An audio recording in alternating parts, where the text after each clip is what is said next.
Entretien sur la pluralité des mondes, Bernard Le Bouillet de Fontenelle, 1686. Second soir, que la Lune est une terre habitée. Partie 1. Lecture avec explication. Bonjour à tous, bienvenue sur la chaîne. Avant de commencer, rappelez-vous que le but de ces vidéos, c'est juste de vous aider à comprendre. Ça remplace pas un cours. Et on commence tout de suite.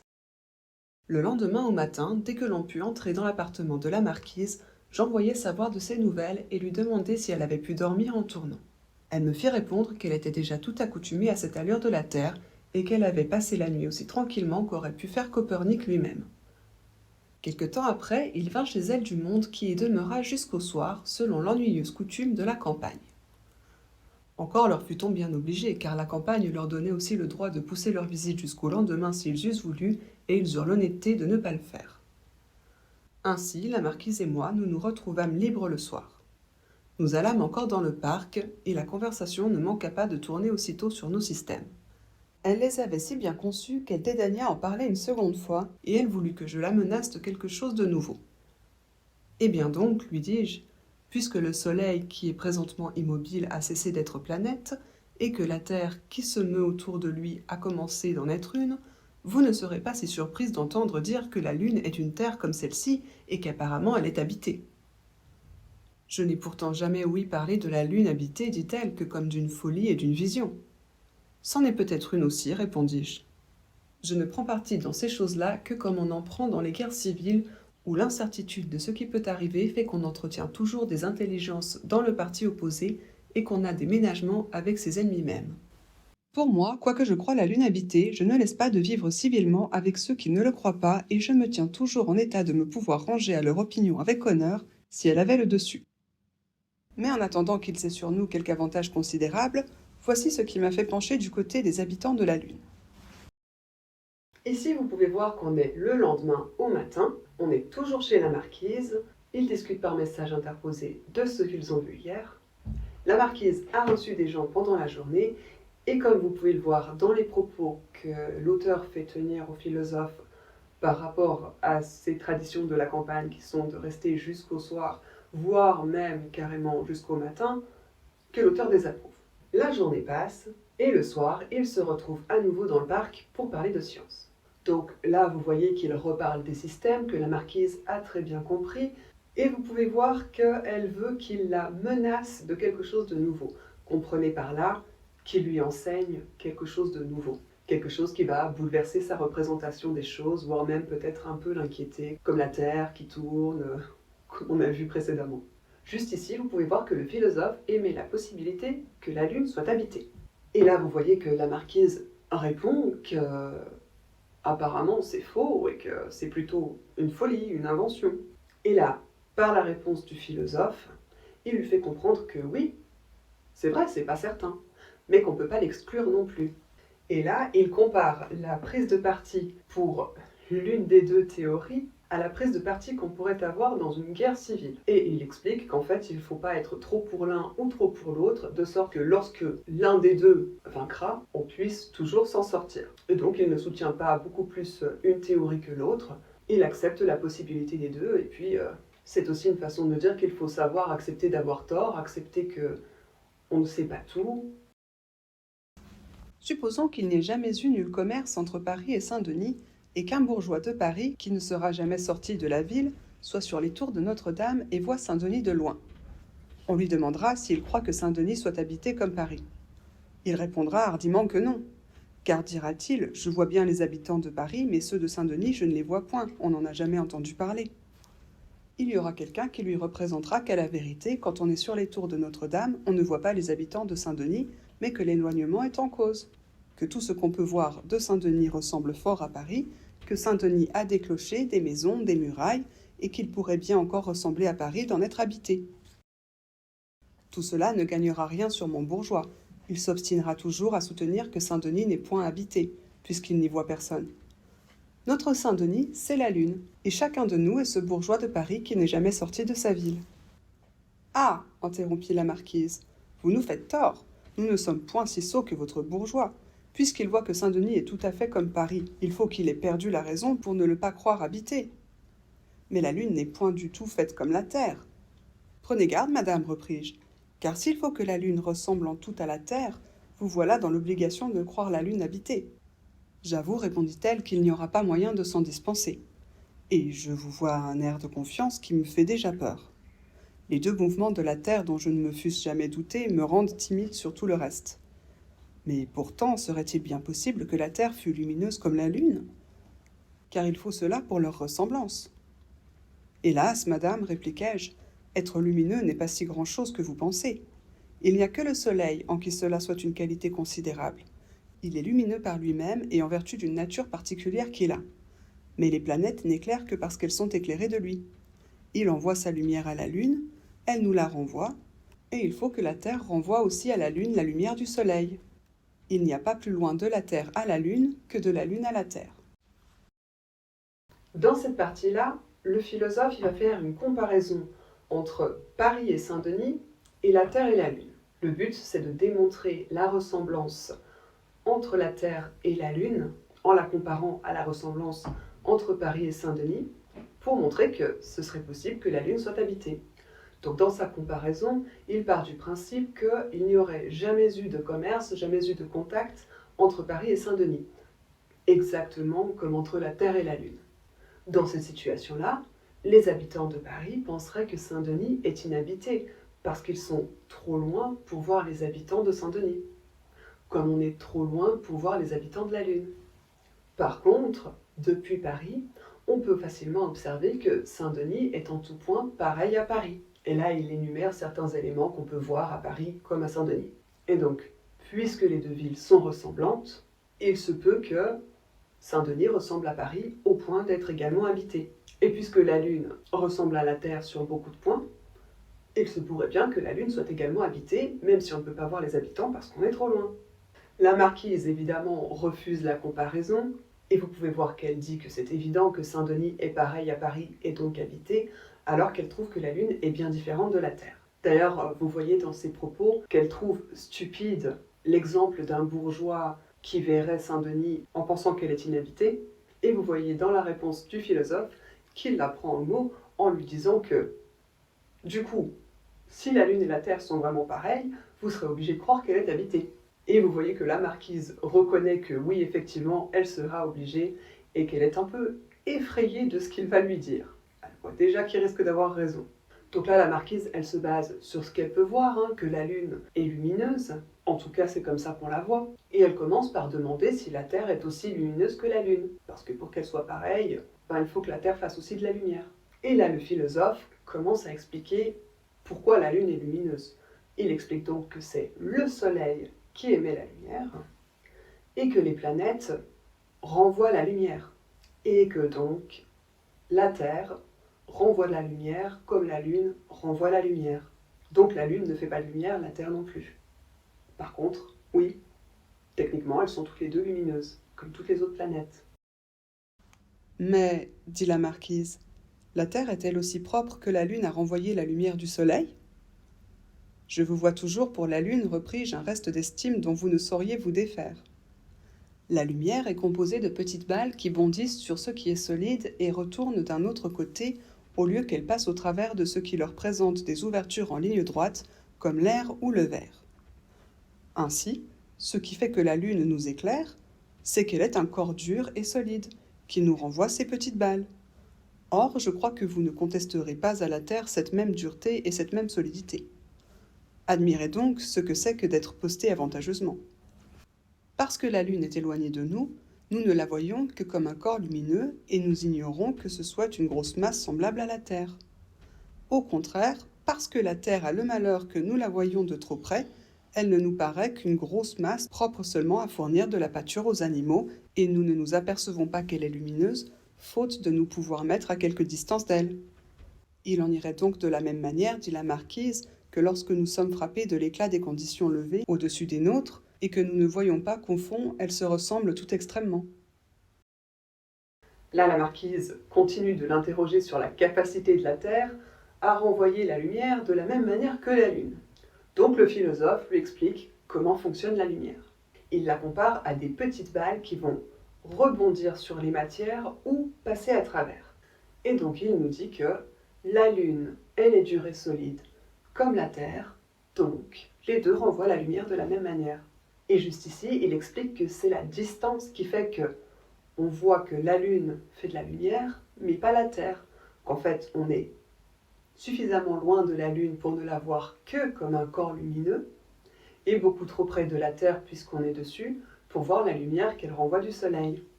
Il y a une idée que la distance influence la perception. Ici, vous pouvez voir que la marquise fait remarquer que cette idée de plus on est loin d'une planète, plus on la voit briller, s'applique aussi dans la vie, qu'on a tendance à voir la vie des gens qui ont plus de chance que nous, souvent qui sont plus riches, comme quelque chose de beau et de brillant, alors qu'en fait, leur situation nous ressemble pour beaucoup. C'est la même chose, répondis-je. Nous voulons juger de tout et nous sommes toujours dans un mauvais point de vue. Nous voulons juger de nous, nous en sommes trop près. Nous voulons juger des autres, nous en sommes trop loin. Qui serait entre la Lune et la Terre, ce serait la vraie place pour les bien voir. Il faudrait être simplement spectateur du monde et non pas habitant. Je ne me consolerai jamais, dit-elle, de l'injustice que nous faisons à la Terre et de la préoccupation trop favorable où nous sommes pour la Lune si vous ne m'assurez que les gens de la Lune ne connaissent pas mieux leurs avantages que nous les nôtres et qu'ils prennent notre Terre pour un astre sans savoir que leur habitation en est un aussi. Pour cela, repris-je, je vous le garantis. Nous leur paraissons faire assez régulièrement nos fonctions d'astres. Il est vrai qu'ils ne nous voient pas décrire un cercle autour d'eux. Mais il n'importe, voici ce que c'est. La moitié de la Lune, qui se trouva tournée vers nous au commencement du monde, y a toujours été tournée depuis. Elle ne nous présente jamais que ses yeux, cette bouche et le reste de ce visage que notre imagination lui compose sur le fondement des tâches qu'elle nous montre. Si l'autre moitié opposée se présentait à nous, d'autres tâches différemment arrangées nous feraient sans doute imaginer quelque autre figure. Ce n'est pas que la Lune ne tourne sur elle-même, elle y tourne en autant de temps qu'autour de la Terre, c'est-à-dire en un mois. Mais lorsqu'elle fait une partie de ce tour sur elle-même, et qu'il devrait se cacher à nous une joue par exemple de ce prétendu visage et paraître quelque autre chose, elle fait justement une semblable partie de son cercle autour de la Terre, et se mettant dans un nouveau point de vue, elle nous montre encore cette même joue. Ainsi, la Lune, qui à l'égard du Soleil et des autres astres tourne sur elle-même, n'y tourne point à notre égard. Ils lui paraissent tous se lever et se coucher en l'espace de 15 jours, mais pour notre Terre, elle la voit toujours suspendue au même endroit du ciel. Cette immobilité apparente ne convient guère à un corps qui doit passer pour un astre, mais aussi elle n'est pas parfaite. La Lune a un certain balancement qui fait qu'un petit coin du visage se cache quelquefois et qu'un petit coin de la moitié opposée se montre. Or, elle ne manque pas, sur ma parole, de nous attribuer ce tremblement et de s'imaginer que nous avons dans le ciel comme un mouvement de pendule qui va et vient. Et là, le philosophe confirme que, effectivement, c'est la même chose. Et exprime qu'on est trop près de nous pour pouvoir nous juger nous-mêmes, mais trop loin pour pouvoir juger notre voisin. Ici, la marquise exprime qu'elle trouve ça injuste pour la Terre qu'on ait une telle fascination pour la Lune, sans savoir à quel point les deux planètes sont similaires. Et elle espère que les habitants de la Lune, de leur côté, ont cette même fascination pour la Terre que celle que nous avons pour la Lune. Le philosophe confirme qu'effectivement, ça va dans les deux sens, et il développe. Les habitants de la Lune voient la Terre s'adonner à ses activités de Terre, tourner, etc. Par contre, ils nous voient faire des mouvements différents. Juste là, le philosophe dit bien qu'il ne nous voit pas tourner autour d'eux. Et donc là, l'auteur profite de cette petite conversation où le philosophe et la marquise imaginent ce que les habitants de la Lune pourraient voir de la Terre pour donner des informations sur les mouvements de la Terre vus depuis la Lune, ou sur les mouvements de la Lune vus depuis la Terre. Là, il explique qu'on voit toujours le même côté de la Lune. Donc quand il parle de son nez, ses yeux, etc., c'est pour parler du paysage qu'on voit. On voit toujours le même depuis toujours. Et si on voyait l'autre côté de la Lune, on verrait un paysage différent. Et là, il explique qu'en fait, la Lune aussi, elle a cette double rotation. Elle tourne sur elle-même, en même temps qu'elle tourne autour de la Terre. Et comme elle prend le même temps pour faire un tour sur elle-même qu'un tour autour de la Terre, c'est ce qui fait qu'en fait, on voit toujours le même côté. Donc là, il continue d'expliquer un petit peu comment ça se passe. Dès qu'elle tourne un petit peu sur elle-même, elle tourne aussi un petit peu autour de la Terre. Donc le mouvement qu'elle fait sur elle-même qui devrait nous montrer une autre partie, est contrebalancée par le mouvement qu'elle fait autour de la Terre, qui fait qu'elle nous montre en permanence son même côté. Il explique aussi juste ici qu'en fait, pour les autres planètes et les autres astres, c'est possible de voir la Lune tourner, mais pas pour nous. Ah oui, parce qu'ils la voient se déplacer autour de la Terre, etc. Alors que nous, pas. D'ailleurs, du point de vue de la Lune, c'est pareil. Pour la Lune, les autres planètes bougent et tournent. Donc depuis la Lune, on peut observer leur mouvement. Par contre, à cause de la double rotation de la Lune, donc le mouvement qu'elle fait sur elle et autour de la Terre, double rotation, eh bien elle voit toujours la Terre au même endroit. Là, il explique que la Lune, elle a un léger balancement, que parfois il y a un petit morceau d'un côté qu'on voit et qui est caché de l'autre, et inversement. Et là, le philosophe nous dit que si la Lune est habitée, certainement qu'il pense que ce petit balancement, c'est la Terre qui le fait, et que la Terre a un espèce de mouvement de pendule, parce que c'est ce que eux peuvent voir. Enfin, ce qu'ils pourraient voir, ce qu'on peut observer depuis la Lune. Toutes ces planètes, dit la marquise, sont faites comme nous, qui rejetons toujours sur les autres ce qui est en nous-mêmes. La Terre dit « ce n'est pas moi qui tourne, c'est le Soleil », la Lune dit « ce n'est pas moi qui tremble, c'est la Terre », il y a bien de l'erreur partout. Je ne vous conseille pas d'entreprendre d'y rien réformer, répondis-je. Il vaut mieux que vous acheviez de vous convaincre de l'entière ressemblance de la Terre et de la Lune. Représentez-vous ces deux grandes boules suspendues dans les cieux. Vous savez que le Soleil éclaire toujours une moitié des corps qui sont ronds et que l'autre moitié est dans l'ombre. Il y a donc toujours une moitié tant de la Terre que de la Lune qui est éclairée du Soleil, c'est-à-dire qui a le jour, et une autre moitié qui est dans la nuit. Remarquez d'ailleurs que comme une balle a moins de force et de vitesse après qu'elle a été donnée contre une muraille qui l'a renvoyée d'un autre côté, de même la lumière s'affaiblit lorsqu'elle a été réfléchie par quelque corps. Cette lumière blanchâtre qui nous vient de la Lune est la lumière même du Soleil, mais elle ne peut venir à nous de la Lune que par une réflexion. Elle a donc beaucoup perdu de la force et de la vivacité qu'elle avait lorsqu'elle était reçue directement sur la Lune, et cette lumière éclatante que nous recevons du Soleil et que la Terre réfléchit sur la Lune ne doit plus être qu'une lumière blanchâtre quand elle y est arrivée.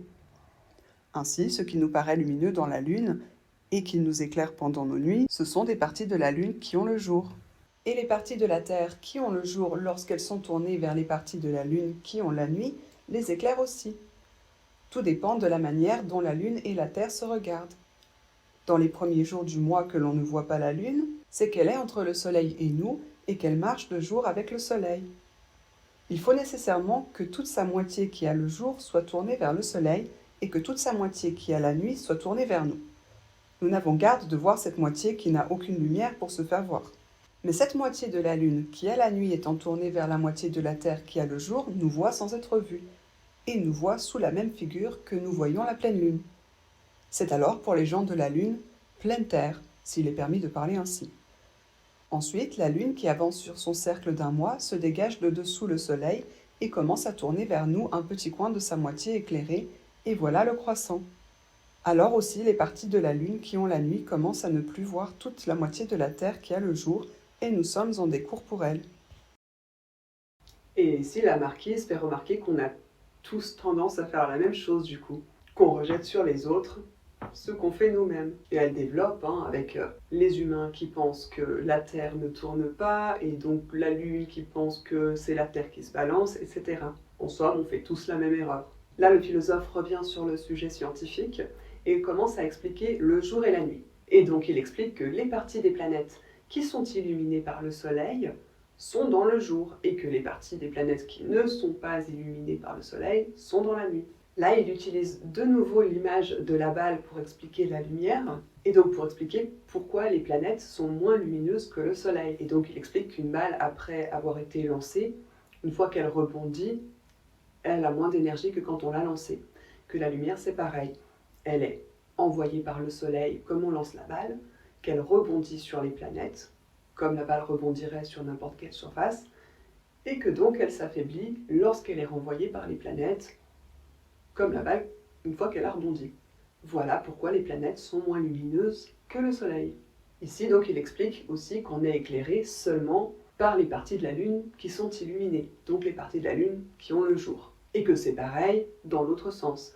La Lune ne reçoit la lumière que de la partie de la Terre qui est éclairée, donc qui a le jour. Ici il explique que tout dépend de la position dans laquelle la Lune et la Terre se trouvent l'une par rapport à l'autre. Quand on ne voit pas la Lune, c'est qu'elle est entre nous et le soleil, et que donc la partie éclairée par le soleil ne nous est pas visible, donc on ne la voit pas.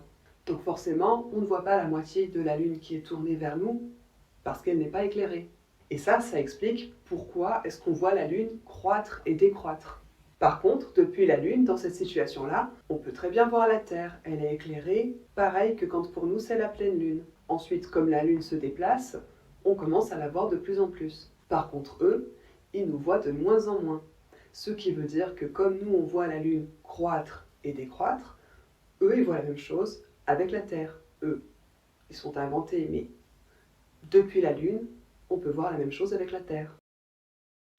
Il n'en faut pas davantage, dit brusquement la marquise. Je saurai tout le reste quand il me plaira.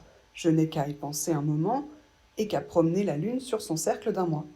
Je vois en général que dans la Lune, ils ont un mois à rebours d'une autre, et je gage que quand nous avons pleine Lune, c'est que toute la moitié lumineuse de la Lune est tournée vers toute la moitié obscure de la Terre. Qu'alors ils ne nous voient point du tout et qu'ils comptent nouvelle Terre. Je ne voudrais pas qu'il me fût reproché de m'être fait expliquer tout au long une chose si aisée. Mais les éclipses, comment vont-elles ? Il ne tient qu'à vous de le deviner, répondis-je. Quand la Lune est nouvelle, qu'elle est entre le Soleil et nous, et que toute sa moitié obscure est tournée vers nous qui avons le jour, vous voyez bien que l'ombre de cette moitié obscure se jette vers nous. Si la Lune est justement sous le Soleil, cette ombre nous le cache, et en même temps noircit une partie de cette moitié lumineuse de la Terre qui était vue par la moitié obscure de la Lune. Voilà donc une éclipse de Soleil pour nous pendant le jour et une éclipse de Terre pour la Lune pendant sa nuit. Lorsque la Lune est pleine, la Terre est entre elle et le Soleil, et toute la moitié obscure de la Terre est tournée vers toute la moitié lumineuse de la Lune. L'ombre de la Terre se jette donc vers la Lune. Si elle tombe sur le corps de la Lune, elle noircit cette moitié lumineuse que nous voyons, et à cette moitié lumineuse qui avait le jour, elle lui dérobe le Soleil.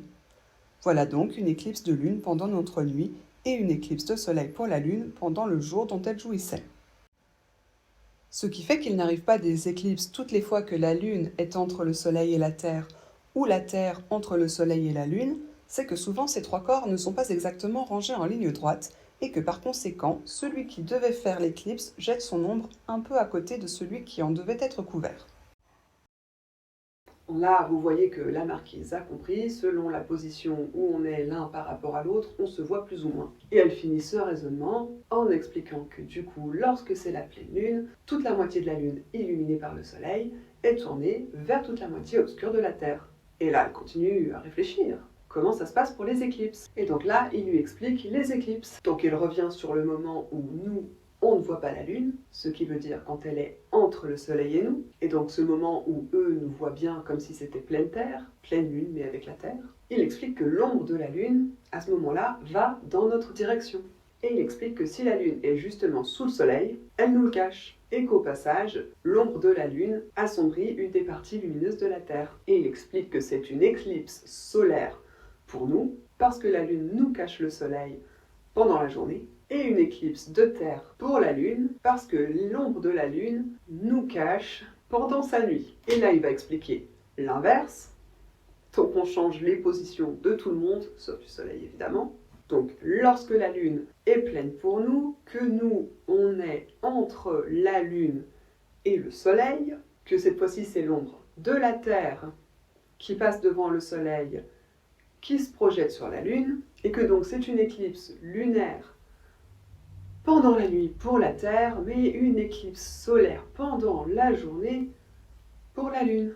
Et là, il explique qu'en fait, c'est une question d'alignement et que c'est ce qui fait qu'il n'y a pas des éclipses à chaque fois que l'un passe devant l'autre. Selon l'alignement, l'ombre va partir ailleurs et donc ne noircira pas la Lune ou la Terre.